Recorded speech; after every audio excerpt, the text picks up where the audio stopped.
Blog Talk Radio.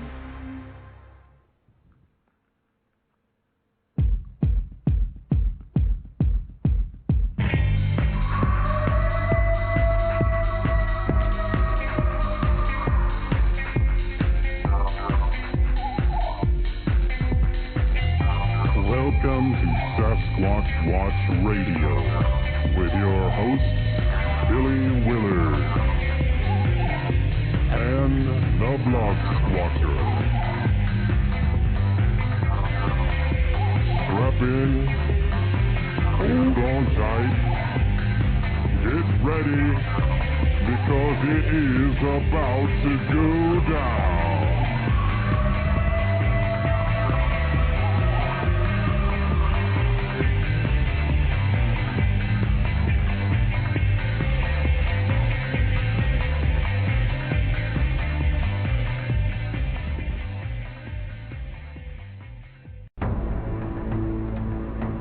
There are men and women who devote their time to look for a being, a creature roaming the forests of the world. What has convinced them that something's out there? Some put their heart and soul to the search of a being called Bigfoot or Sasquatch. You are listening to Sasquatch Watch Radio, hosted by Billy Willard of Sasquatch Watch in Virginia. We talk to the men and women in this search, hear their stories, hear their adventures, hear the witnesses as they share their experiences with you. Every Monday night at 9 p.m. Eastern, here on Blog Talk Radio, we have guests that will intrigue your thinking. What are people seeing in the forests of the world? What are they? Are they undiscovered apes? Are they human? Or are people misidentifying a known animal? Sightings of these beings date back to centuries ago. Why are they so elusive? Why can't they be found? Police officers, government officials, doctors, and other people in professional fields are among those who have seen something strange in the forests. Tune in, listen to their stories, and you decide on Sasquatch Watch Radio. Here is your host, Billy Willard.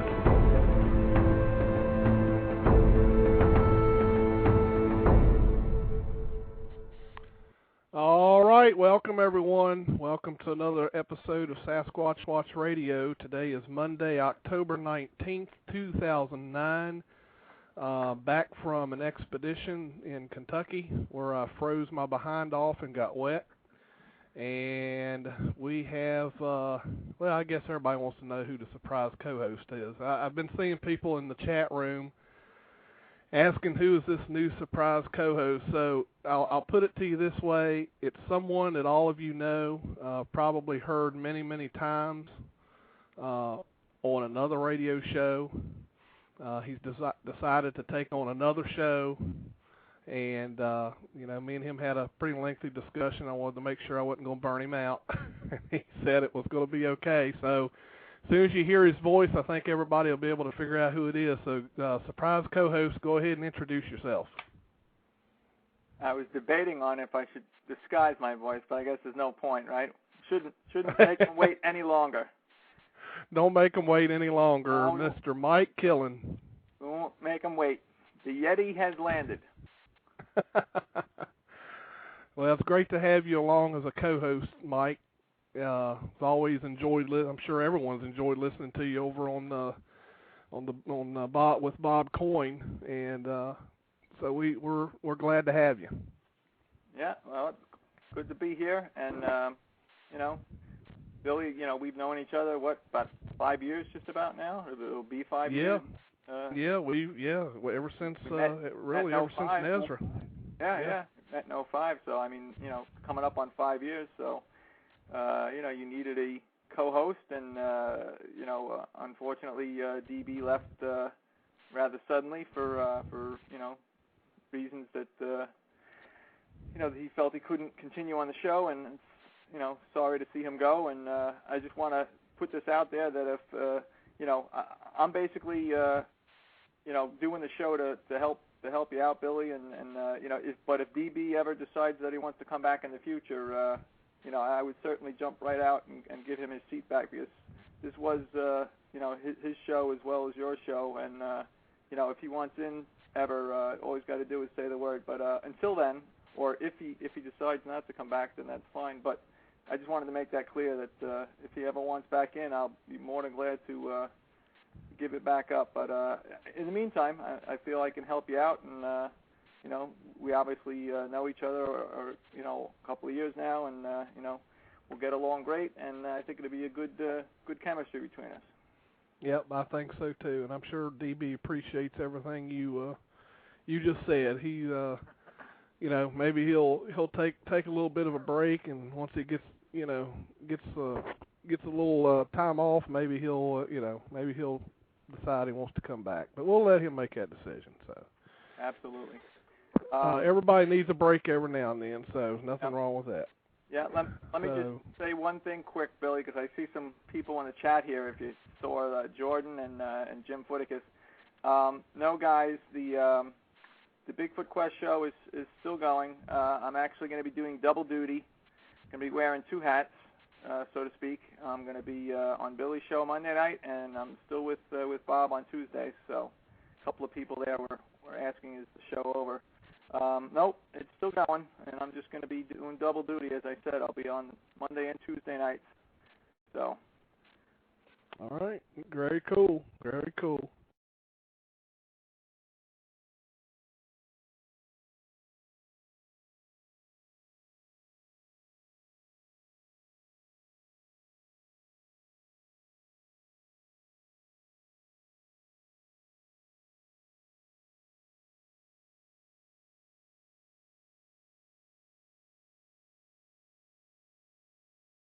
Melissa? Yeah. There she is. Oh, yeah. Okay. Here I am. I thought I got dropped. I thought so too. I didn't hear anybody either. Yeah, I was trying to figure out what's going on. Yeah. Okay. Yeah. I didn't hear anybody now, I'm not 100% sure if one of these may be one of the other. I need to find out who these are. So let me just quickly go through here. Caller, we got a Skype caller that's on the line. Who do we have? This is Elusive One, just listening. I'd like to say hi to everybody, and Mike, welcome to the show. Hey, thanks, Abe. Appreciate it. Not a problem. How's everybody else doing? Everybody's good. Cold, but good. Oh, I hear that, buddy. If you just want to put me on mute, that'd be great. All right, man. Thanks for calling in. Thank you. All right, let me see. Who do we have at 419? That's me, Billy. Oh, how you doing, Steve? Freezing, but doing okay. Well, it sounds like you're in the same boat as we are. We're still recovering from frostbite, I think. All right, I'll put you back on the mute, buddy. All right. And double check this one. Area code 765. Hi, Billy. It's Dr. Onion. Hey, how you doing, Linda? Hey, Linda. I'm well. Just listening because my new laptop has not got a compatible browser that I can listen, that I can even log into the show on. So I'm downloading it and listening. Wow. What's it got on it? Like Opera? Yeah, just for Safari, actually. Safari. Okay. Yeah, Blog Talk I think is only compatible with Firefox and Internet Explorer. I think that's the only two. Yeah. So I'm downloading Firefox now. So. Yeah, that's probably the best one to use. So okay. But you can put me back on mute. Hi, Melissa. All right. Hi, Linda. All right. Okay, yeah. So far the only folks that we have is me and Melissa. We're the only ones on the show tonight that were there. I think Kelly is still out of town, and she probably doesn't have cell phone coverage, which is probably the reason she hasn't called in. Right. So that's okay though. I think we can handle it. Well, that and Wayne's working, so. Yeah, Wayne had to work a bunch of overtime, so. Yeah, Oh, well. Of course, Mike will be watching the chat room for me, so Mikey, feel free to chime in any time that you start seeing a bunch of questions roll through there. Don't feel bad about interrupting me. All righty, will do. And obviously, it goes without saying, I'm sure the people know by now, but just as a reminder, if they could put any questions in caps, it'd be easier for me to catch them, and I will bring them to Billy's attention. All right, perfect. Well, we arrived in Kentucky in this particular area. Let's see, I guess we got there Thursday. All of us got there Thursday afternoon. We all met at the nearby, about 30 minutes away, nearby Super Walmart to get our last-minute supplies, and then we all followed each other to the site in question and set up camp pretty much Thursday night. And that's pretty much what happened Thursday. We didn't do a whole lot other than a little bit of planning and a little bit of getting to know some of the folks that may have not met each other before and that type of thing. Melissa, was there anything else that went on Thursday night that you'd like to bring attention to? No, just basically setting up camp and resting. Because, I mean, a lot of us had some pretty long drives to get to this place. Yeah, it took me about 6 hours, a little bit less than 6 hours, which wasn't too bad.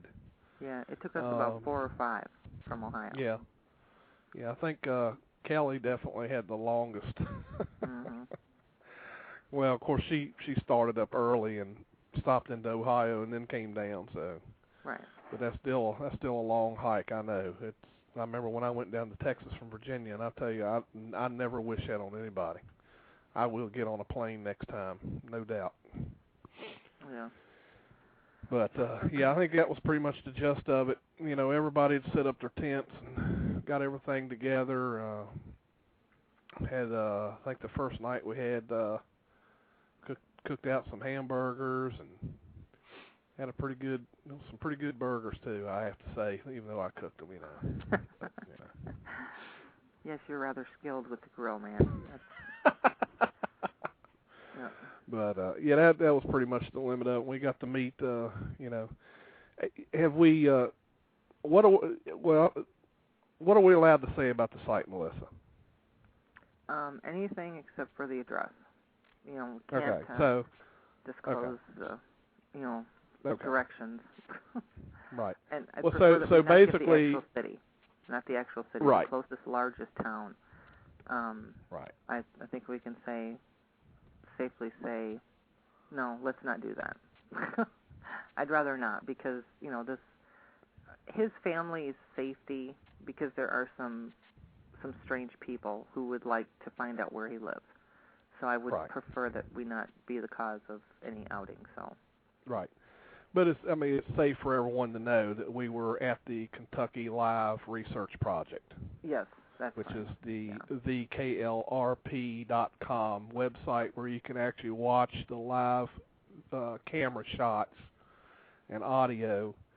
That is the site that we were at. And, you know, KY, which is the administrator of that site, was nice enough to actually turn one of his cameras on our camp so that people could actually watch what we were doing whenever we were at camp. Of course, we know we wasn't at camp all the time, but I think Bill Green appreciated that. So he could keep track of what we were doing and make sure we were staying on our toes. Right. Regardless of the weather.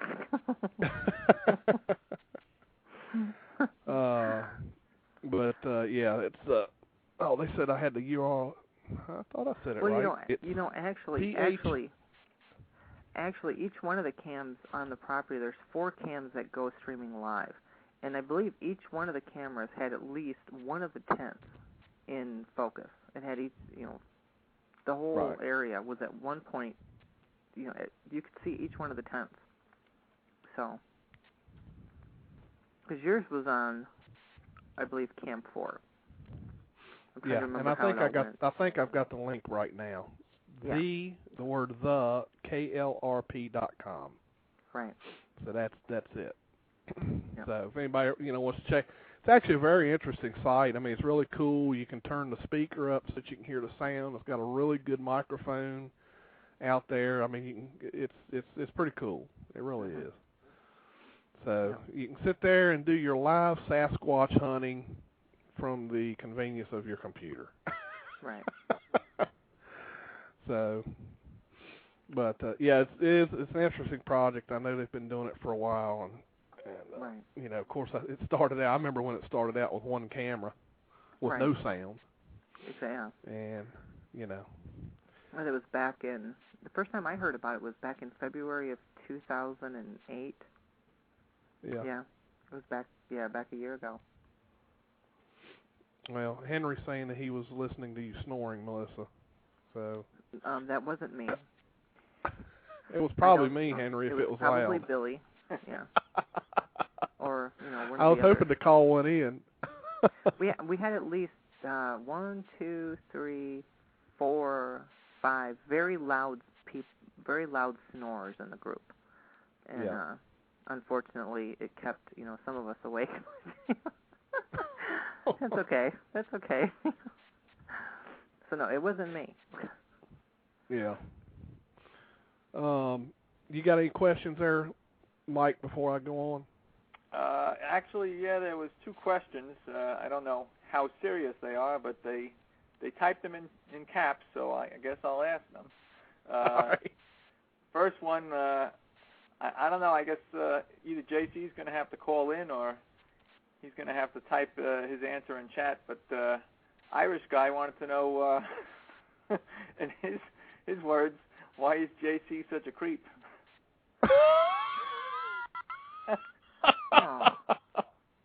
Poor JC. JC, I wouldn't put up with that kind of abuse.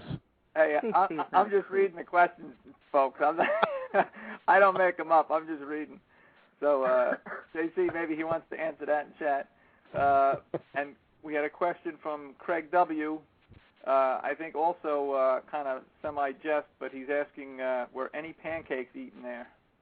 Oh, No. God. Not that we're aware of, no.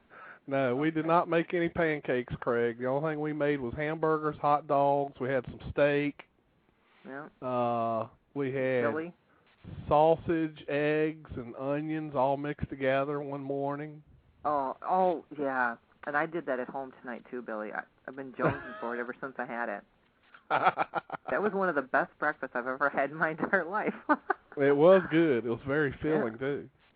Oh, and it had potatoes in it. It was eggs, potatoes, sausage, and onions all mixed together in a big old cast iron skillet. Yep. Yeah, it was pretty good. I do have was. to say.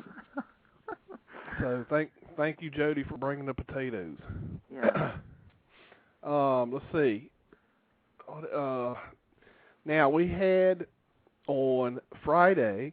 We had all did some daytime ops and kind of looked around the area.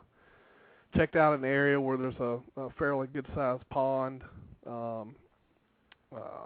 A lot of the area, just to give everybody a general idea, a lot of the area out there is farmland.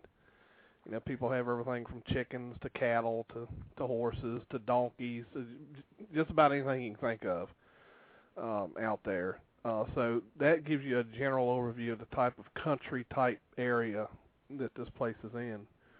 So we went and checked out a lake area that a previous investigator had looked at. I guess we can mention his name, right? Yeah, that's fine. Yeah, Toby from Wisconsin Bigfoot. He's also a member of ABS. Right.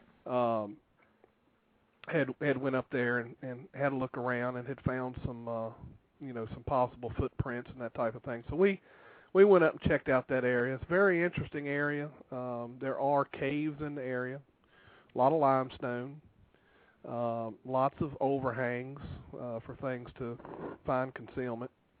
Of course, you have your water and you have plenty of wildlife. There's no, definitely not a lack in that. Was very, very cold, yes.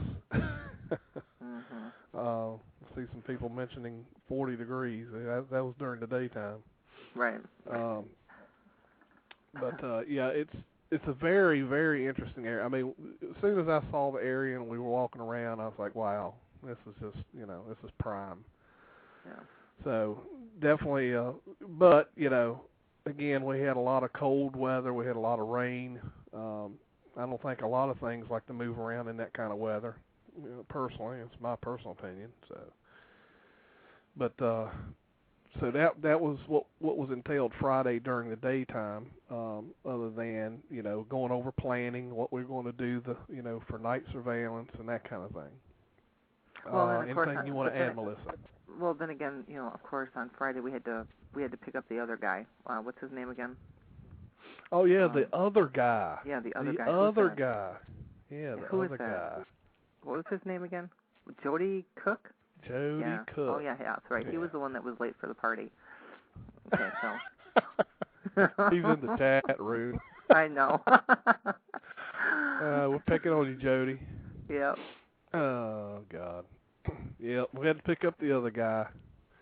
Let's see. I think I see our first two people that have a question. I bet you we have Henry May and Bill Green. Well, just Henry May anyway. Oh, okay. Henry, how you doing tonight, Henry? Yeah, Bill opted out from being on the show for tonight. Oh my God. Yeah.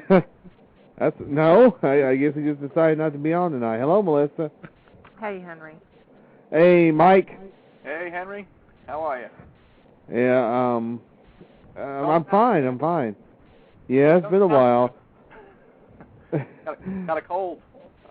Well, anyway, yeah, I wanted to ask you guys. I don't know if y'all have gotten into. I guess y'all have not gotten into exactly what all happened on the trip yet. But I guess y'all get more into that. Yeah, we're going to pretty much go over it kind of by a daily type thing. Uh-huh. And just discuss it. I mean, we've got some other things that we have not yet been able to get uploaded, which are some audio that we'll discuss too. Mm-hmm. So that's stuff that we're still working on. I was trying to get it all together before the show, but it just wasn't going to happen because software just didn't want to cooperate. Oh yeah. Don't you hate that? Yeah. So. But yeah, I was watching it on Friday night, watching the KLRP cam, and somebody, I think it was Doug, I believe that was his name, or not Mel Hovey, one of them, was saying that Melissa was snoring in her tent, that she was asleep, and she was snoring in her tent. All right, Melissa, what are you going to say about that allegation? Prove it.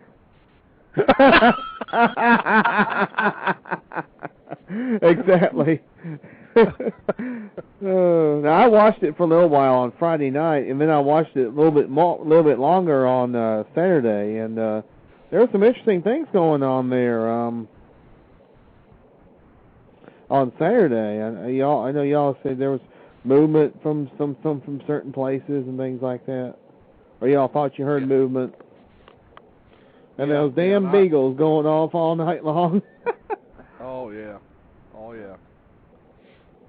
Yep. Yeah, it's we're going to get into that too, about some things that I had heard, and then some other things.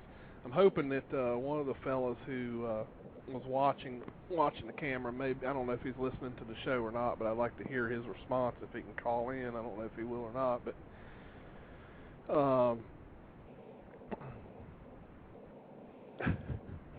Irish guy thinks you were snoring too, Mel. Oh gosh. But anyway, yeah, we'll get into that. Yeah. The Mel, you were getting ready to say something about Friday, right? Before I answered Henry's call. Just that we had picked up the other guy. Yeah. Right. Picked up the other guy. Pick up the other guy. The other guy well, anyway. The other guy was running late. Right. Well, yeah, he was a pretty integral part of the whole festivities. I mean, he was our human call blaster, so.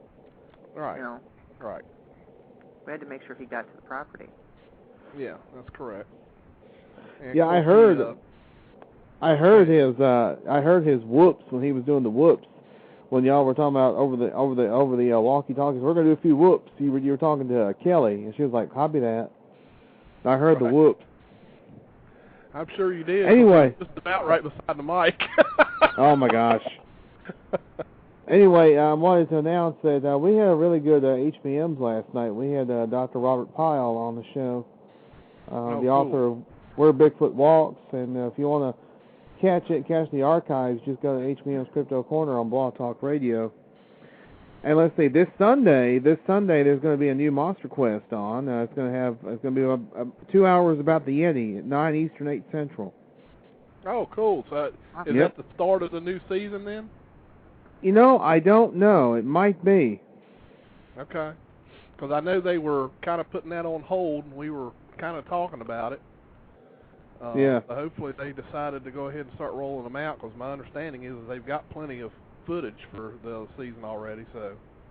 Yep, that's from what I understand as That'll be well. Good. Yep. Very good. All right, well that's just basically all. That's all I wanted to say, guys. Looks like y'all had fun. I was watching it on Saturday night. I also heard it sounded like branches snapping. Did y'all hear that, or was that the fire? It probably was the fire. It was making a lot of popping and crackling noises. So. That's what I thought. I was like, that's some wild noises. I'm sure that's what it was. Yeah. Somebody in the chat had said that's just a real good microphone. Yeah, it actually is a good microphone though. Yeah. That'll be Sunday night, Mark and Kelly. That'll be Sunday night, Mark and Kelly. This Sunday night, 9 Eastern, 8 Central. I was answering Mohican Hiker's question. Cool. All right. Well, y'all have a good one then. All right. Thanks a lot, Henry. No problem. Take care. All right. Bye. Take care, Henry. Speaking of... All right. Go ahead. Questions, Billy. Yep. You got like 5 of them here. Okay. Got a couple from our friend Alan Kitesquatch. We got a couple. Well, these are more statements than questions, but a couple of statements from JC, and we got another question from Watch One. Okay.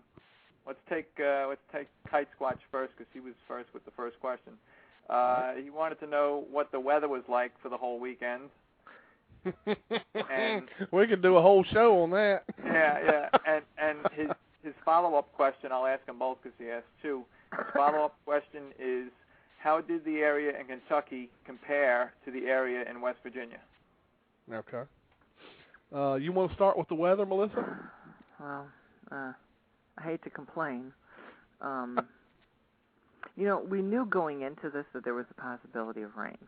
And because I had been watching the weather forecast like a hawk, you know, leading up to this expedition, and I kind of had high hopes that the weatherman would be wrong, you know, because usually they are. But not this time. Boy, howdy, I'll tell you.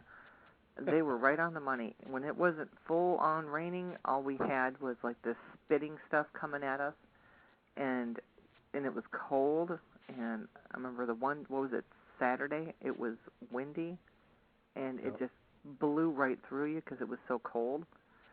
And Sunday morning we woke up to a hard frost. I mean, there was ice crystals on things, and I was in shock. It was on the tent. It was on everything. It was on the table. It was on the truck. I mean, you had to turn your defroster on high to get the ice melted off the windshield. It got cold Saturday night.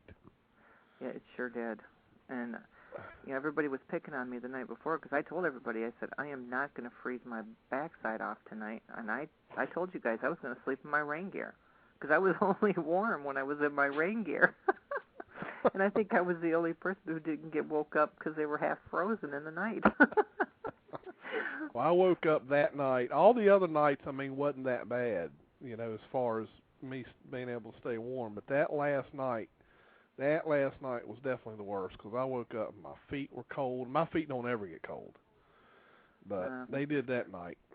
So it was the weather there was just ugly, and it seems like whenever we started to get something going, that was when the worst of it happened. Yep. That's exactly right. Every single time. As far as the comparison of Kentucky to West Virginia, the difference was the elevation that we were at in Kentucky was a lot lower than what we were at in West Virginia. We were up 4,000 feet when we were in West Virginia, and I believe when we were in Kentucky, and don't hold me to this, but I know we wasn't up that high. We were probably somewhere in the, I'd have to look it up, but probably somewhere in the range of 2,500 to 3,000 would be my guess. But the difference is the West Virginia site. There were no houses. It was up on a mountaintop in a designated wilderness area with no no structures at all anywhere. The difference in the Kentucky site is is located in, there's a lot of farmland, barns, small homes, mobile home type stuff in that area. So a little bit of a different, but it's still hilly. It's very hilly. Lots of limestone caverns and that kind of thing. So little bit of a difference in area, but still it's definitely a good prime area, I would think. Yeah. What else you got, Mike? All right. Well, I think you kind of somewhat just answered this question, but I'll ask it anyway, being that they typed it in there. We'll go with Watch One's question, because JC's are more statements than questions, and this is at least more serious what Watch One has to say. Watch One says, what was the main reason for camping in this area? And like I said, I think you kind of just answered some of that. Well, actually going there was my idea. I've followed the Kentucky website now for a year, and I was interested in going to the property. I mean, personally, I appreciate the fact that someone's willing to go as far as he has, and I was impressed that he would even allow us on his property. The landowner's a nice guy. He's a good person, but honestly, some of these people, they don't want researchers on their property. But he actually agreed to let us come, and I've heard some things on his audios that I didn't know and still don't know for sure what they are. But I thought that it would be interesting if we could get on the property to at least give it a shot and see if we could come up with something. So really, that was kind of the reason why we went there. It's just to kind of check things out. You know what I mean? Because right. When you look at it on the cams, the perspective in person is so much different. And right. You get a better feel for the area if you're actually there. And, I mean, when I was there, I felt that it was a whole lot more of a viable area than I did probably watching the cams. Right. So, I didn't realize just what that area was like by looking at the cams. So right. I wasn't let down looking at the area when I was there on the property at all. So, right. I mean, I thought it was pretty interesting.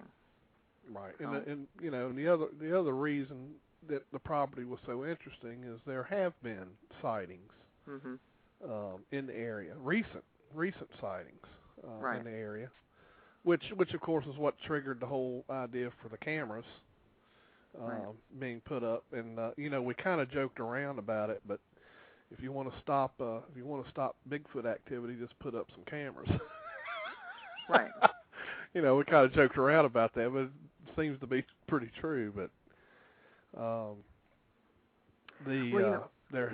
actually that website, if I have my history correct, and Mama Michigan was in here at one point and could correct me if I'm wrong, but in the beginning, she's still here. In the beginning, it started out with just a closed circuit camera that his dad was monitoring while he was gone. The landowner was gone. And right. His dad was finding things on the cameras that were, kind of curious. And then it just kind of expanded from there. But this gentleman and his girlfriend and their son have had ongoing things happening at the property. So, you know, it's been going on for them for quite a while. Right. And, you know, it's an interesting place. Yeah, it's definitely an interesting place. Okay, she says that I was right. So I feel happy now. Good. Phew. Yeah, it's definitely an interesting place. Yeah. There was one night in question where, and I think the person may be in the chat. I don't know if they want to call in or not.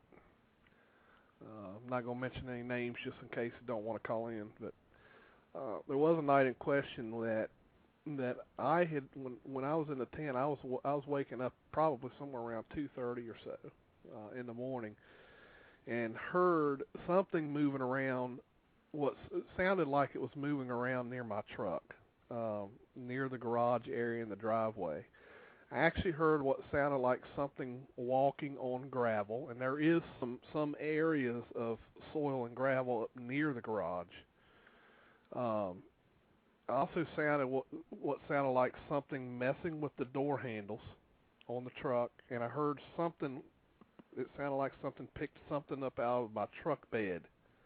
Because I had what's called a hand auger in the back of my truck bed, and it sounded like something had picked that up and put it back down. You know, you can hear it hitting the bottom of the truck bed. Now, someone had mentioned they were watching the cameras and listening to audio at about that same time, and they claimed they heard something. Mm-hmm. This is when we were all turned in. So, right. If that person wants to call in, I'd be more than happy to take the call so that they could, tell us exactly what they heard. So we got a caller here, but I don't know if it's someone that's just listening in or not. Let me find out. I think this is a Skype caller. You're on the line. Oh, it's just a elusive one. I had to plug my phone in before it died. Oh, okay. So it died on you. Okay. Well, and this same person also validated something that I had said to you, too, the next morning. Because I felt better once you said that you heard something moving around, because then I remember saying to you that I had woke up in the night, and I didn't know what time it was, but I had heard something on the edge of our tent, and it sounded like it was somebody was out there messing with the trash, or I didn't know if maybe somebody was grabbing some more wood for the fire, or what was going on, but I didn't hear any tents being opened or anything like that. So I didn't know what was going on. And this person mentioned on the forum that they heard what sounded like something ruffling through, like trash or through papers or something like that, or like shuffling cards or something. I don't know. But, I mean, because I thought, well, maybe I just dreamed it. I mean, because you get so tired out there, you wake up in the middle of the night and you're not sure what you hear, So, and I just rolled over and went back to sleep because I just kind of thought, well, maybe it's somebody with the group and they just got up and I didn't hear them get up, and so I just went back to sleep. Right. So, all right, we got another caller. Maybe this is who we were looking for. I'm not sure. I wasn't snoring, Irish guy. Right. I think this is another Skype caller. You're on the line. Who, me? Yes, you. Oh, okay. This is Graz. Hey, here he is. There he is. So tell us what you heard. Well, I was just dropping it around, what was it, 11:30 my time. There was about 4 or 5 other people in the chat. We were just listening in.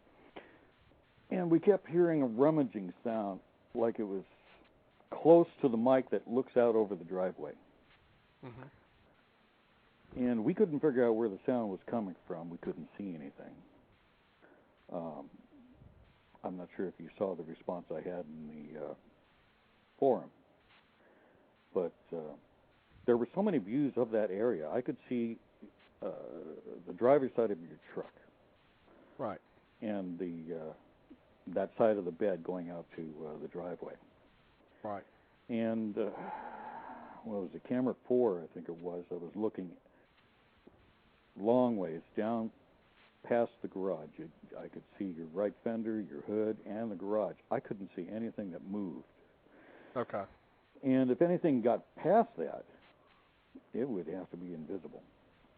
Yeah, that's what I was thinking too, because there's 2 cameras there that pretty much cover that area really good. Right. The one camera that you're talking about that looks down the right side of the garage, you should have had my tent in view. Right. Right at the I end of saw that. you. I think I put that in the forum also. I saw you walking out with a flashlight. Right. Right. And I think I barely remember you going to the garage. Did you go into the garage? Right. Yeah, there was a point that I went into the garage. Okay. But I tell you, it was one of those nights though. I mean, it was. I can't even remember now if it was Friday or Saturday. It was 2:30 in the morning on Saturday morning. Right. It was Friday night to Saturday morning. Right. Okay. Yeah. So. Well. I was hoping somebody was watching. Well, the other view going from the satellite dish on the other side covered that side, so there's no way they could have come in from either side to have been rummaging around through there. I was thinking possibly it was on the other side of the building where your tents were, and that one of you guys was up and messing around in your tent or something like that. But we couldn't figure it out. Okay, well, this is an interesting... Hold on one second. I need to make a point here. Just so that you know, that camera or that microphone is actually in a tree probably about 30 feet away from where my tent was. It wasn't the microphone is not in front of the garage. There's only one microphone on the whole property. That's and that was near my tent. Needing to know, yeah. Yeah, that was near my tent, which in my tent is where the garbage, or like the trash bags and stuff were on the other side of our tent. Well, the thing that bothered me was there was all kinds of weird sounds, including shuffling cards kind of sound. I couldn't figure out what the sounds were. It sounded like metal moving, and that was one of the comments we made, was a metallic sound, just like jiggling of metal cups or something like that, just basically rummaging around, sounding like a coon going through the garbage.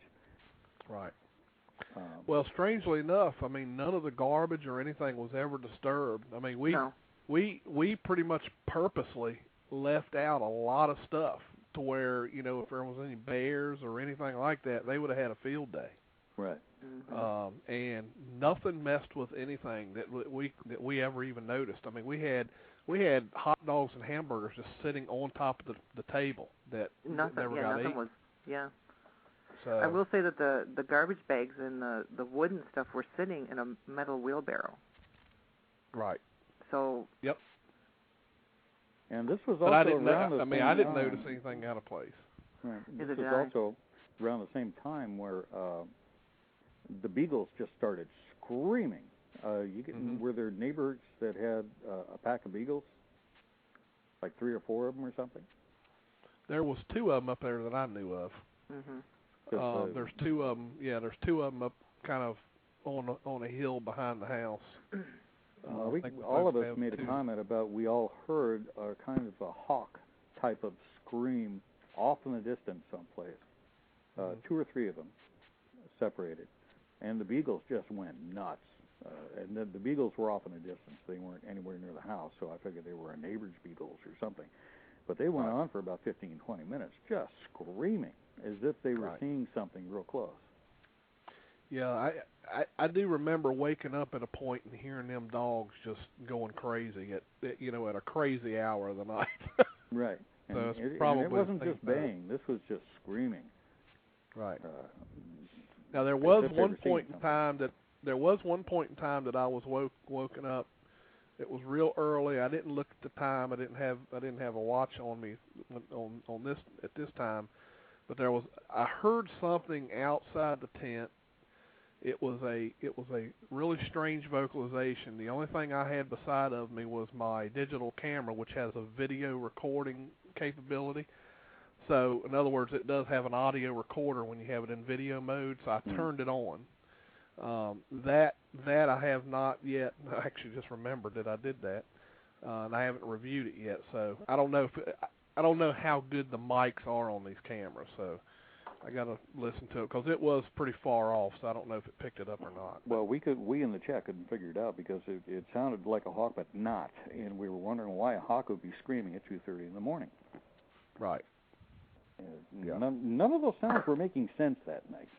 Yeah, that is rather odd. So, All right. Well, I thank you because I wanted to get that cleared up. I wanted to see what you had heard and he didn't do any taping of that on that DVR, did he? Yes. Well, that's just it. There was some recording done, and that's what I was attempting to get downloaded tonight. But my software, I'm probably doing something wrong. I can't get it to download, so we're hoping that we'll have it, to play on another show. Yeah, other than the rest of the weekend, that was about the only event that happened that anybody noticed. So that little time frame between, let's say, 1:30 to 3, I'm not absolutely sure 2:30 is what I'm thinking. Right. But somewhere around in there on Saturday morning, that would be the time to focus if you can find it on the DVR. All right. Well, thanks so much, Graz. I'm glad you called in to clear that all up for us. No problem, guys. Good night. Thanks so much. And, and I thought that Mike. I thought that was another. Hold on, I thought that was another great thing about doing this expedition on this property, and that was to have more eyes and ears, during an expedition. So. Right. It actually worked out pretty good. No, I agree. Yeah, I agree. Before I grab this next caller, do you have a ton of questions over there, Mike? Oh, yeah, we got quite a few. Another one was just posted just now, and I have all the previous ones here, so if you want to run through some of these questions. I think some of them you kind of answered with our last caller there. That they had asked questions previous, and then when you bring the caller on, like one of the questions, for instance, from our friend Alan from Kite Squatch, he was asking what, if anything, Squatch-related you guys see or hear. You guys just kind of described, a little bit of what you heard the one night. And yeah, and we're, of course, we're not saying it's Squatch. I mean, it could have been anything from, raccoon to possum or, things messing around in the trash can be just about anything. Now, I did notice earlier when he said something about bear. Oddly enough, the homeowner, the property owner there, has never seen bear out there. Right. I didn't see any bear prints anywhere. But I mean, we would all be foolish to say there's not bear out there. Yeah. Because I'm certain that there is. that was actually a question asked by West Virginia Big. Okay. WVB, West Virginia Big. He asked, was there any bears in the area? So that kind of takes care of that. And then we had a question from Dr. O earlier, and there's one that was just typed in there from Andy Drew. But Dr. O had asked, she says, Billy, did you have any trouble with the bull? No, we did not. They actually were all fairly young bulls. None of them had horns. And they were actually curious as to what we were doing. I think they actually thought we were bringing them some food. So they all kind of just stood there and stared at us in a big crowd. But once you went up to them and just kind of went boo or moo, they would kind of run off. So no, we didn't have no problem with them. Yeah. They were a little intimidating. We had one that was a little intimidating. He kind of stood his ground, but once you got up there, he moved off. So. Okay. Then we had a question from Andy Drew, who just typed in a minute or two. He said, sorry if you already told this, but did any of you mount a camera, trail camera, he's got in parentheses, any type of camera, I guess, on a vehicle? Did anybody think to put a camera on a vehicle? No, I didn't see it as being necessary since the cameras that are there actually covered both sides of my vehicle. Were pretty much covered. I guess none of the cameras were shining on any of the other vehicles though. The only other camera that we actually placed was we did place a trail camera about a half mile away by that pond that we discussed earlier, where we went out and tried to do night surveillance Friday and Saturday night. Kelly had created 3 bait piles that consisted of fruits and nuts and things of that sort, and we aimed we placed the camera on a tree facing the piles by the pond. The only video I got on that trail camera, and I haven't even shared this with Melissa yet, Huh? But don't worry, Melissa, it's not groundbreaking. Okay. You'll actually laugh when I show it to you. Was it me? No. Oh. It was a hunter. Apparently during the daytime. I haven't looked at the date stamp to tell you what day, but it's really funny. I don't even know what this guy's doing, but he sees the camera. He's got the rifle on his shoulder. He walks up to the camera and holds his fingers up in a position of saying 2 or makes it look like he's doing a V with his fingers. He says something into the camera and then turns and walks away. I don't know what that means. But he saw the camera, came up and held his fingers up, acted like he was saying something mean, and then turned and walked away. Really? Yeah. That's amazing. So, you tell me. I don't know. I don't know what that means.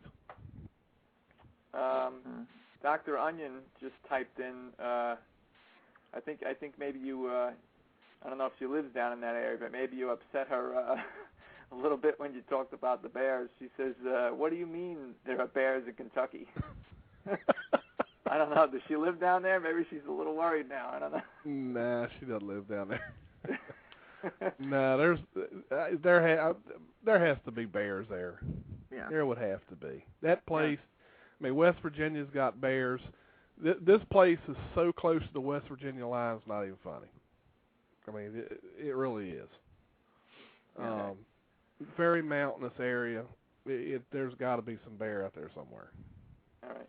And not really question. Well, actually, one kind of is, but not really serious. But I'll just get him out of the way before we move on, so JC can't say I didn't ask. But JC's question is, how much did the ABS miss JC's experience from their expedition? A lot. I think that's all we talked about, was how much we missed JC. Yep. And how much his lack of presence was felt. Yep. But I think we consoled ourselves by, eating more food and eating cake. All right. And this is not really a question, but pretty much a statement. And the statement, surprisingly enough, comes from our friend JC again, and it says, if JC would have gone to Kentucky, the mystery would be solved. Mm-hmm. Well, hold on a minute. JC went to West Virginia and the mystery wasn't solved. Right. Oh, what do you think of that, JC? Billy's calling you out. Billy's calling you out. So, what make Kentucky any different? All right. Gotta have some fun with him. Yeah. And Dr. Onion wants to know, how much did you miss Dr. Onion? I think she's copycatting JC. She just typed that in. We missed everybody. We missed all the ABS members that wasn't able to come. Yeah, we did. We'd love to have everybody there, but we know that's not always possible. Yeah. All right, and that about does it. All right, and let me grab this caller. Caller from the 513 area code. Well, wait a minute. It's not cooperating. There we go. Caller from 513. You're on the air. Hey, Billy. It's Jody. Hey, there's the other guy. The other guy. But about what you guys were talking about 2:30 in the morning, like on Friday. Yeah. Now I know Scotty about that time went and slept in the car, and he did pull the potatoes and the hot dog buns out of the back of your truck to put into the car. Right. So that's what around that time. That's what some people might have heard. That may be. That could very well be. Yeah, because like I said, he did go into the into the cars. Did stuff to. It was too cold for him. And folks, that's because Jody was taking up the whole tent, and the poor guy didn't have anywhere to sleep. Well, my cot was so big, so. And so now I was barely getting over it. Something peed on the side of my tent, And I showed you that big yellow splot there where something came up and peed on the side of it. Oh, man. Got to watch those dogs. Well, I don't know if it was a dog. I think it was one of them cows came over and did it. The way they would come up closer and closer and closer and look at us like, what are you guys doing? What are you doing? That's right. Stuff. They're telling you to get out of here. Oh, yeah. Oh, man. All right, let me, I am going to quickly take a quick commercial break so that I can, because I need a little break here for just a second. All right. So can everybody hold on the line while we go to a commercial? Yeah, I can hold on, Billy. All right, we will be right back in just a few minutes.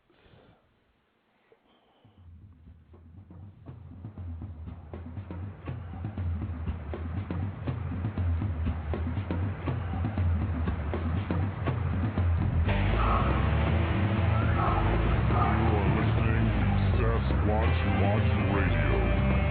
Stay tuned.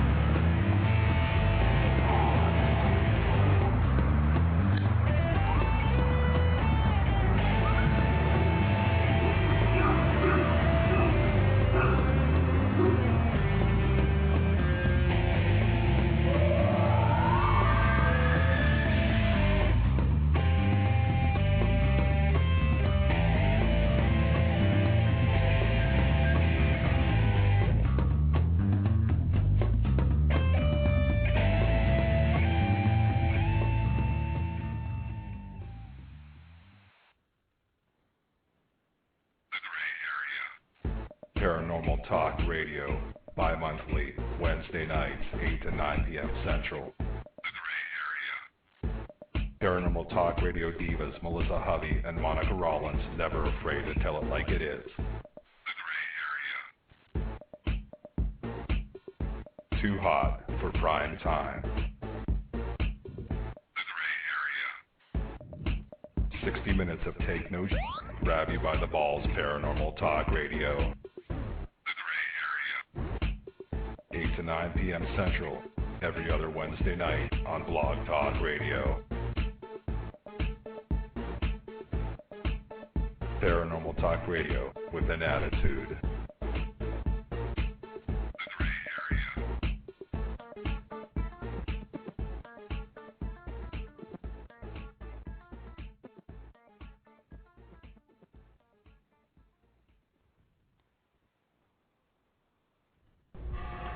We hope you're enjoying the show.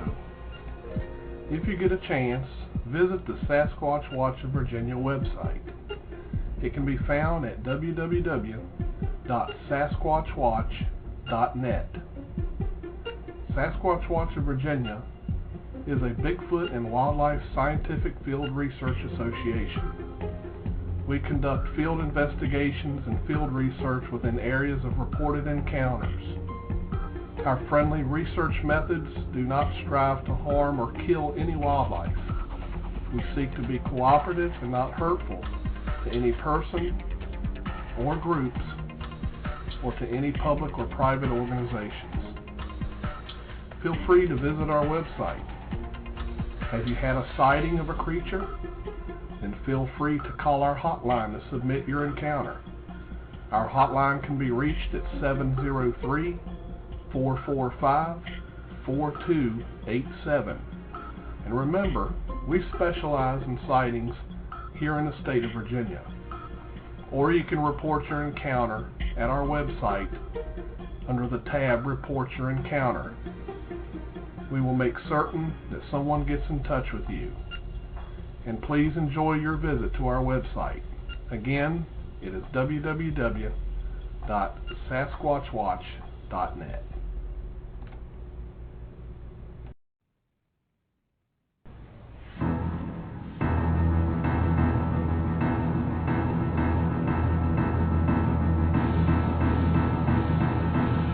You're listening to Sasquatch Watch Radio on the Blog Talk Radio Network.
Okay, folks, we're back. Much needed break after all that talking. Mike, before I get on with this, has there been any other questions while we were at break? I didn't see any other. Let me just take a quick scroll here, so I didn't miss any. I do not see anything in all caps. All right. Well, since we got you on the line, Jody, is there anything that you want to bring out of the time that you were out there? No, I mean, not really. I mean, it was a fun trip and everything, but I mean, the people were on nice to let us, come out there and things, but I just, I mean, my gut feeling, is that I don't think there's anything there, and that, like I said, that's my gut feeling.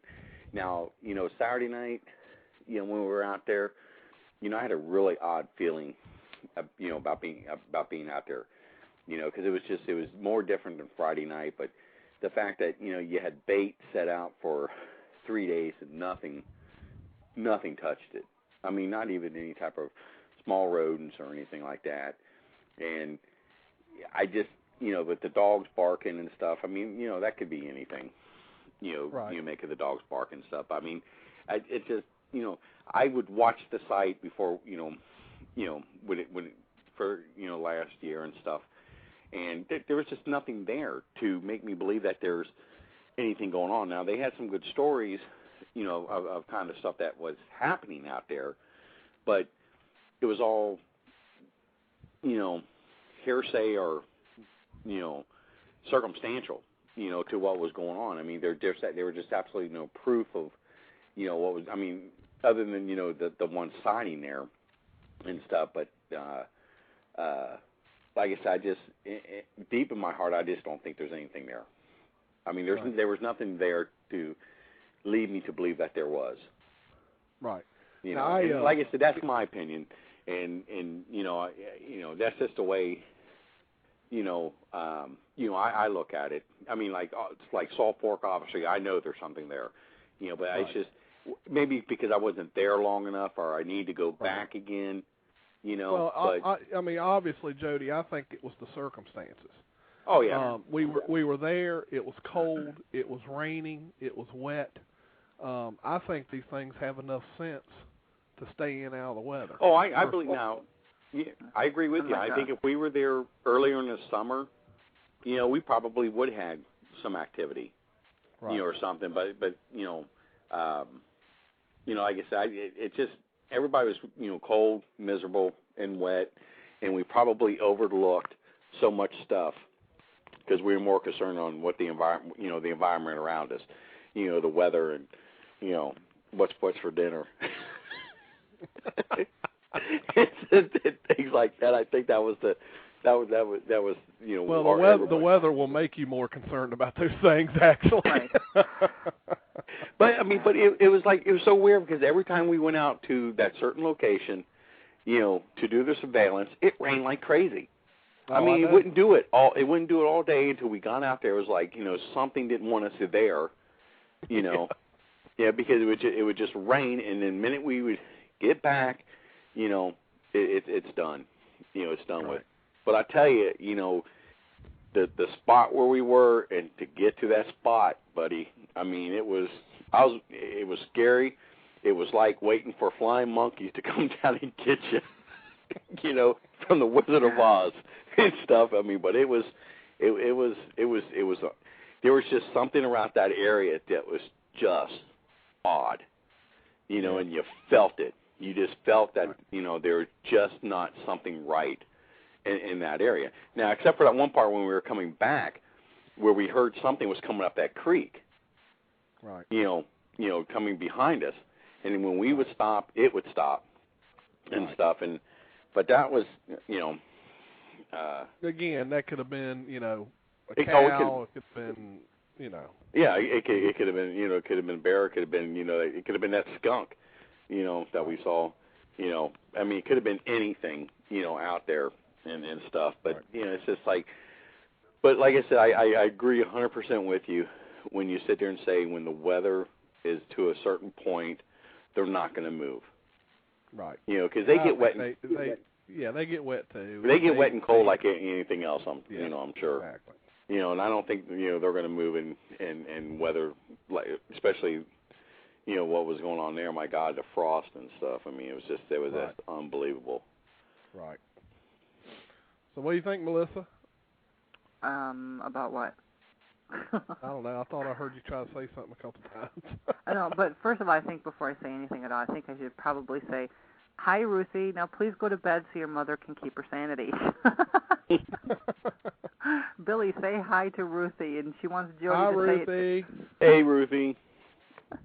I don't usually multitask like this, but tonight is special. All right. As far as the area goes, I think that it has just as many possibilities as any other place I've ever been in.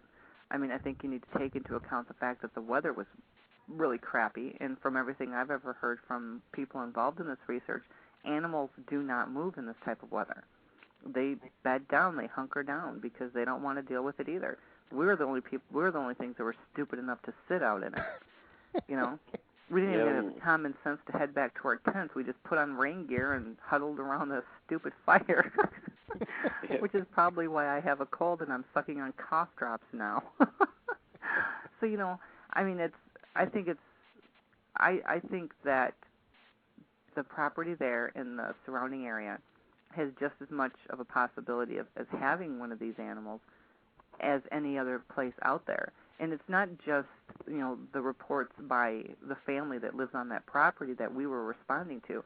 The landowner who owned the land where that lake where you were waiting for the flying monkeys, they've had situations there.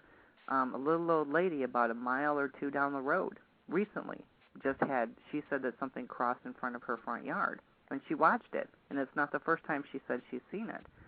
I mean, there's corroborating stories in the area. Whether or not that's actually what people are seeing, I don't know. And we can't actually answer that question until we get there and actually something happens. And we can actually put on a full expedition. I mean, I feel like we had an abrupt end as soon as we got there.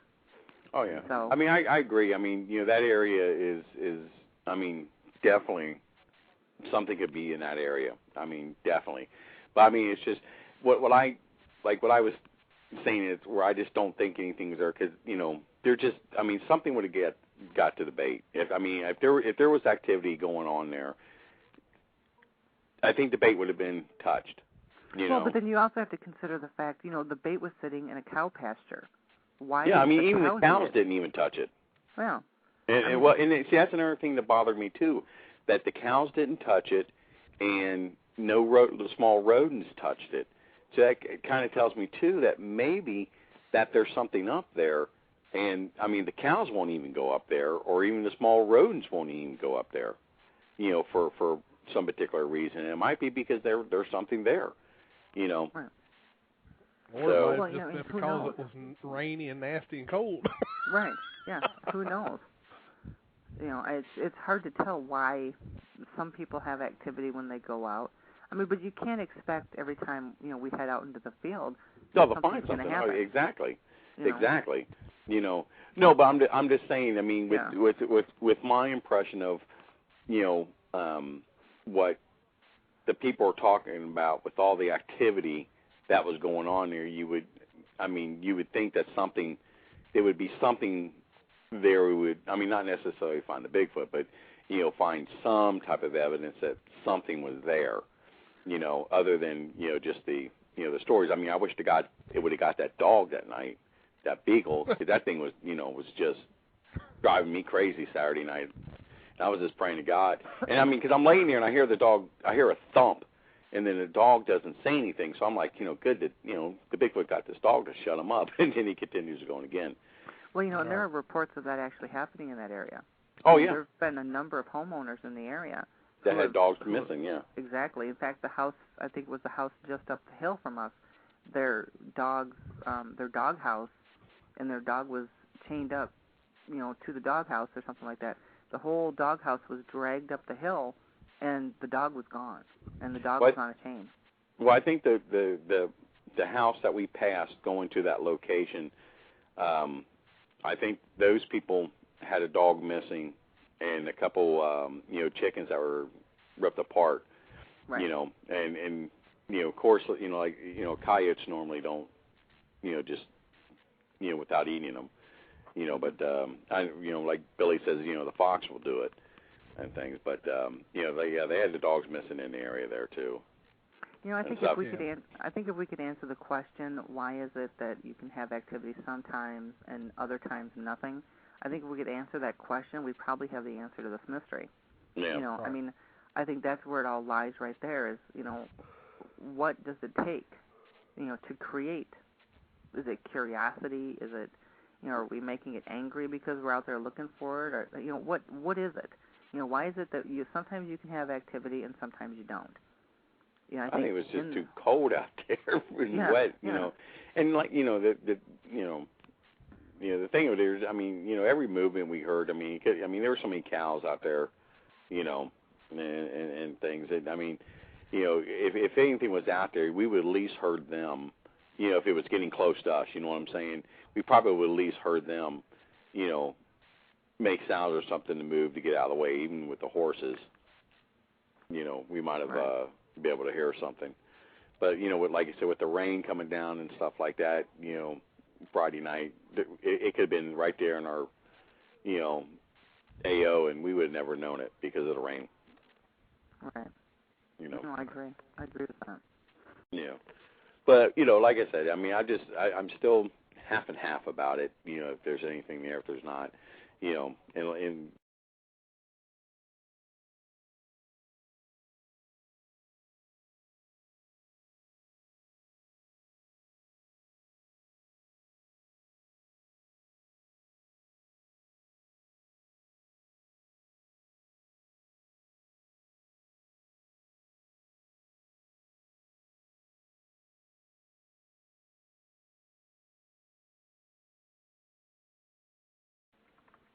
Hello? Hello? Okay, now I hear. Okay. Well, we lost everyone there for a second. I don't know what happened. Wow. All right, well, you guys have a good night. I'm going to get ready to go to bed. You too, Jody. All right, Jody. All right, Thanks you guys for take care. calling All right. in. All right. Bye. All right, Mikey, you got any questions in there? Yes, we do. I was just actually typing in the chat to let these guys know I have their questions. Let's see. We got... no, that wasn't a question. That was just a statement. I think. Hold on one second. I think we need to make this clear to people, and because I don't want to put words in the mouth of the homeowner that owns his property. Him and his family do not report continuous activity on their property every single night. I mean, let's make this clear to everybody, because they don't. And he admits that it's intermittent, and he also admits that he doesn't even know for sure what it is. He reports, I think, 1 or 2 sightings, but he does not know exactly what it is that's coming onto his property. So, let's be sure that we're honest about this, because I don't want to put words in his mouth either. And he wanted us to come there to answer this for his family. He's got a 10-year-old kid that's scared. So, I mean, what are you going to do? Tell him no? Right. So, I don't know. Maybe there is and maybe there isn't, but I'd like to find out what it is. If it's a bear or something like that, I'd like to be able to tell him, hey, you've got a bear problem. Right. You've got a rock-throwing squirrel. Huh? Right. We just picked a bad time to do it. Yeah, exactly. Exactly. So all right, sorry, you can Mike. proceed. Go ahead, Mike. Okay, yeah, we had 2 more questions here. We had a question from, let's see, Polypodium. Interesting name. It says, question for the guests. Do either of you have an opinion on the infamous Kentucky Pancake Project? An opinion? I don't know. I haven't seen it. I haven't seen anything. I hear a lot of talk about it, and from what I'm told, the property where that ongoing project is taking place isn't too god-awful far from where we were. So, I mean, I don't know. Unless I see something come from there, I'm not going to get in the middle of it. Right. I know what they're talking about. I have seen the video. It was like, I think that first came out, if I'm not mistaken, that's been like 2 years ago. Oh, the pancake video, yeah. Yeah, and I mean, what I saw, I wasn't impressed. So I mean, No. Again, it's, you know, just like anything that even I've ever produced. it's just inconclusive. So. Well, the pancake video is a farce.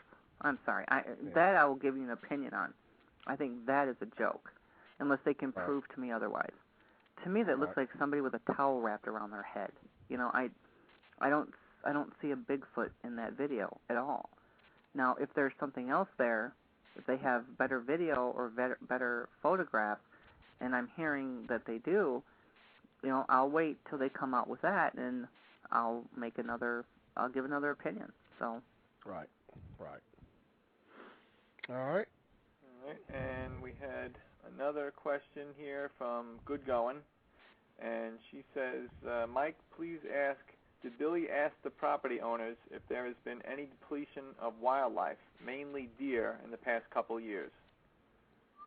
No, I did not. I didn't ask them. Melissa, did you or anyone else ask them that question?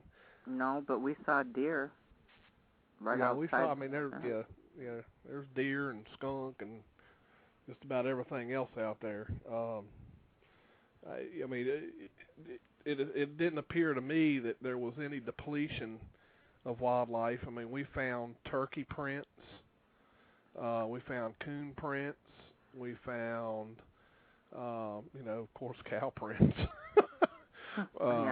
We saw a skunk, we saw deer, we saw, so I wouldn't assume that there was any depletion. Of course, there's obviously a depletion of some dogs, and some chickens, but that's about it. As a matter of fact, there was one rooster I was hoping he would get a hold of, but didn't happen. So.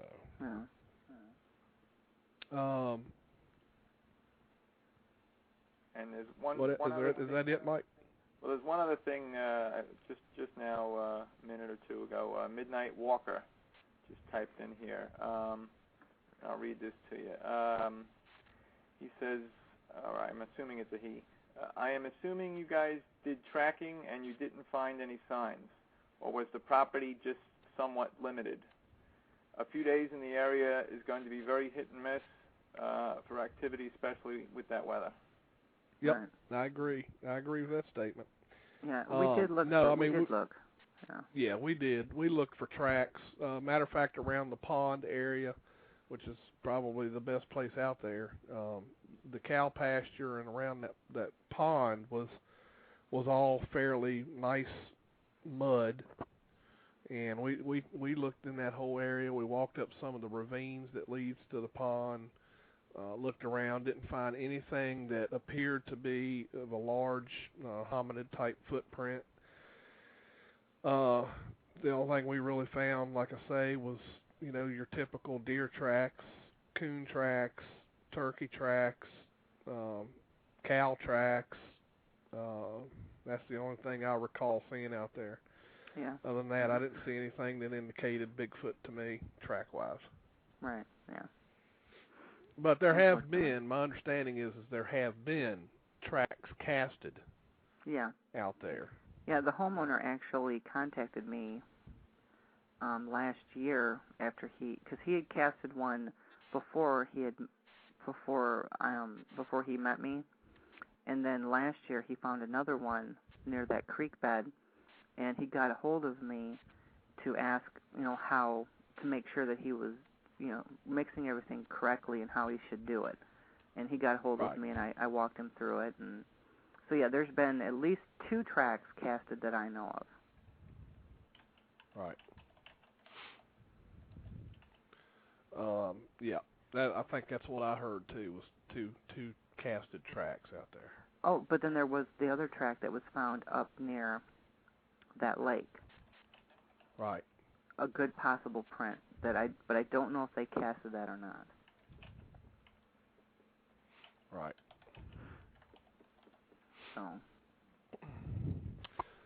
So. Any more questions there, Mike? Nope, not since Midnight Walker's question about the tracks. That was the last one that was asked in the chat, and I do not see anything after that. All right. Is there anything you can think of that we could add, Melissa, that occurred out there? I mean, I think we've pretty much covered everything. There really wasn't much. No, it's just we got a little bit of grief from people watching. I think it's hard, and when they did the first expedition out there with the guys with the MABRC, I gave them a lot of grief too because it rained on them. I remember that. They could hardly do a whole lot because it was raining the whole time they were there, and I gave them grief, of course, and it's fun, whatever, but it's really tough to get out there and just expose yourself to the elements like that. I mean, we were all wiped out by Sunday. I mean, I was actually worried about people who had long drives because I felt like we were beaten up. All right. And anybody that gets out in the field and does field research, you're gonna deal with that wild weather at times. I mean, I'm sure, this wasn't the first time you guys dealt with that. I know Billy. I was with you in 2005 in October up in the Adirondacks, and we had pretty much like a nor'easter blow through that camp, if you remember that. Oh, I remember it real well. As a matter of fact, I told everybody that night, I said, this reminds me of the first expedition I ever went on with Nezra. Yeah, you remember how wet that wood was and how long it took us to get a fire going because it had been raining for like 9 days straight. I mean, straight rain, like hardly any stoppage. It was just flooded and all those puddles. It was crazy. And then Chuck had that tarp set up kind of like a lean-to, like a rain shelter. And I don't know how many. He had a whole bunch of, what was it, like 6 gallon. He had those big 6 gallon water jugs. And what are they? They're like, a gallon of water is, what is it? I think it's 8 pounds or something, a gallon it weighs. And he had 6 of those, or not even, he had 6 gallons. I don't know how many he had. He had a lot. I mean, it was over 200 pounds of weight that he had around that. And that wind just whipped in the front of that thing and just sent those water jugs flying. The thing, the tarp just was flapping in the wind. It was only, held on by the rope attached to the trees, and it flew over 200 pounds right off the back of it like nothing. Yep. Yeah. Yep. So. Yeah, and that place was a bear to get in and out of too. Oh yeah, yeah. You remember that well, right? I'm sure you talked about that. Oh yeah, trust me, I'll never forget that. That's probably the worst. Yeah. Well, not easy to reach, but some of the best areas aren't. You know what I mean? Some of the best areas are tough to get into. That. Yep. Hopefully, that cuts down on the amount of human traffic going in there, because not everybody's willing to strap on a pack and have to hike so many miles into the woods and on a tough trail at that. Right. That's right. That's exactly right. I mean, look at Roger Patterson and Bob Gimlin. They horsebacked into Bluff Creek. So yeah. They were back in there. Yeah. So yeah, sometimes you got to go to those places. Yeah, I was telling everybody that I was having flashbacks to Skookum, and it wasn't as bad as Skookum, but it was darn close. I noticed here, Tree Man is asking, are you planning on another trip, Melissa? If he's asking, are we planning on going back to Kentucky to this property again? Yep, that's what he's asking. We discussed that, actually, and I don't think that there was anybody there who was not willing to go back. No. I think that we're all willing to make this trip again, and hopefully the next time we'll have better weather. We're going to watch the weather. Right. We're going to watch the weather a little closer. Yeah.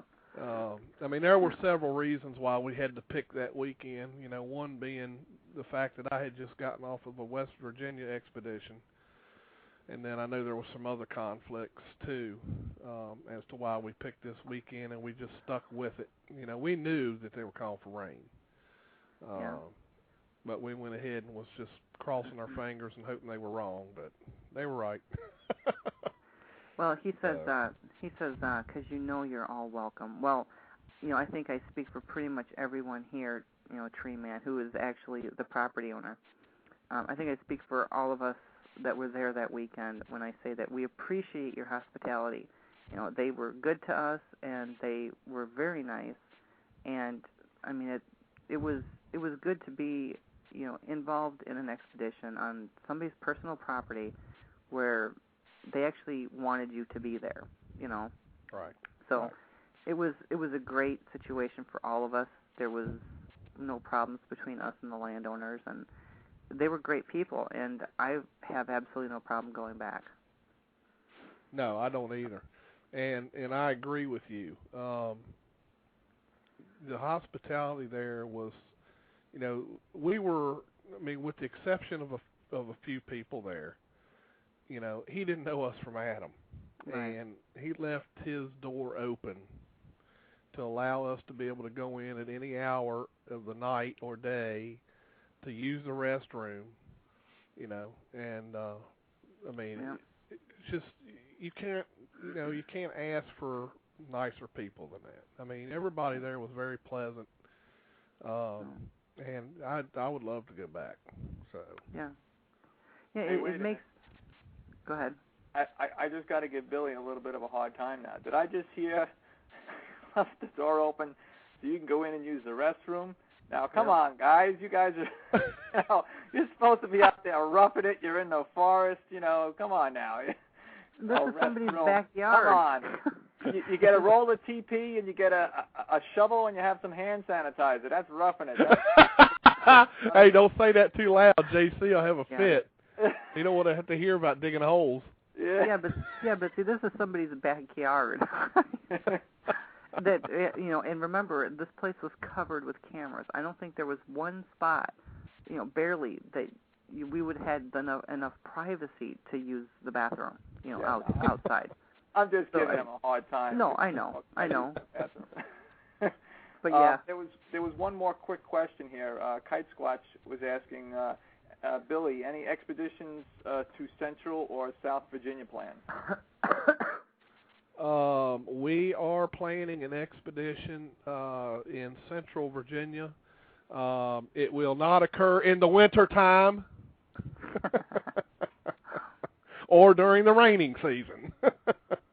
You say that now. Yeah, but no, we will be doing an expedition probably coming up in the springtime in the Central Virginia area. So that will be actually, Michigan Mama, that will be in the Spotsylvania County area. So we will be doing that. Now, of course, that doesn't mean we're not going to go out and do some night trips, because there are on an occasion where we'll go out and go to a site and just spend, you know, a few hours up to the night. Oh, wow, I just realized that we're almost out of time. I wasn't paying any attention. Wow. Well, in that case, Melissa, thank you for coming on the show. Well, thank you for having me. Mike, thanks for being my great new co-host. Absolutely, Billy. Glad to help you out. And like I said, if DB's listening, if you should have a change of heart, just let Billy know, DB, and it's all yours again. But until then, I'll give Billy a hand. All right, and I appreciate it. So thanks both of you for being on.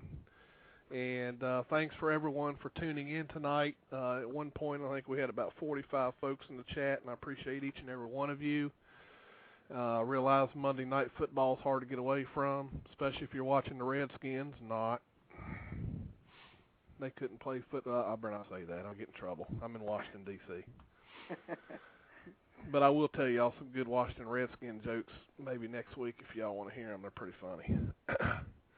But anyway, thanks everyone for tuning in tonight. Tune in next Monday night at 9 p.m. Eastern, and we'll have another great show and another great guest.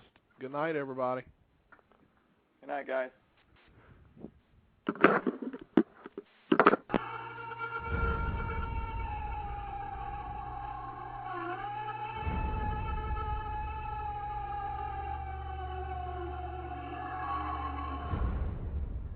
A legend silently stalks the forest around the world,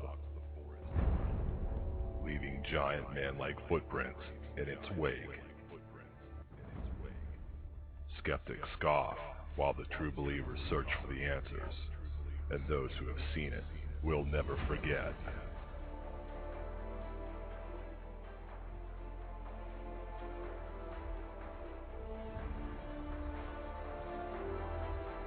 Monday nights, 9 p.m. Eastern, Blog Talk Radio.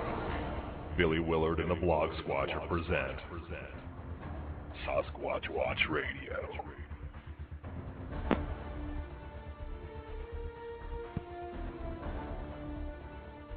Your hosts Billy Willard and Dee Dee Donlin bring you 60 minutes of the latest news and information, newly discovered evidence, and interviews with those searching for the truth and those who have seen it. Do you believe? Want to know the truth? It's out there waiting. Monday nights, 9 p.m., Blog Talk Radio. Sasquatch Watch Radio. Sit down, hold on tight, get ready, because it is about to go down. blogtalkradio.com/Sasquatch Watch Radio. Hey, Northern Shenandoah Valley commuters. Traffic got you stressed? Tired of watching vehicles in the HOV lane go whizzing by? Gas prices got you fuming? No pun intended. RideSmart has solutions. Proven solutions that are currently helping your friends, neighbors, and coworkers slash fuel and maintenance costs and get to work faster with less hassle. Carpools, van pools, public transit, biking, and more. You can learn how to ride smarter today by exploring all your options at ridesmartva.org. Ridesmartva.org. Save money, save time, save the planet, and less stress. Hey guys, it is Ryan. I'm not sure if you know this about me, but I'm a bit of a fun fanatic when I can. I like to work, but I like fun too. It's a thing. And now the truth is out there. I can tell you about my favorite place to have fun. Chumba Casino. They have hundreds of social casino style games to choose from with new games released each week. You can play for free anytime, anywhere. And each day brings a new chance to collect daily bonuses. So join me in the fun. Sign up now at ChumbaCasino.com. No purchase necessary. VGW Group. Void where prohibited by law. See terms and conditions. 18+.